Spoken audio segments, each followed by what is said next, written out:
1944 yılında 2 tane devlet kurdu. Ancak zalim Çin'in gerek fiziki işgali, gerek asimilasyonları 1949 yılından sonra daha da büyüyerek bugüne kadar bizim ata topraklarımızda barınmamıza, orada yaşamamıza, orada çoğalmamıza engel olmaktadır. Fiziki olarak Doğu Türkistan'ı işgal eden Çin devamında asimilasyonu sağlamıştır.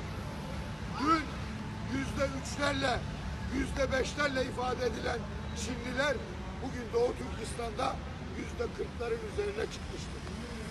Sürekli Türk milletine işkence edilmektedir. Türk milleti orada öldürülmektedir. Çocuklarımız katledilmektedir. Bir farkındalık yaratmak, bunu duyurmak adına bugün burada Doğu Türkistan bayrağımızla buradan bütün coğrafyaya, dünya coğrafyalarına seslenmek istiyoruz. Doğu Türkistan Türktür, Türk kalacak. Tekbir! Allahu Ekber! Türkistan Türktür, Türk kalacak. Dolayısıyla nerede bir Türk'ün bırak katledilmesi, burnu kanasa Türkiye'deki yaşam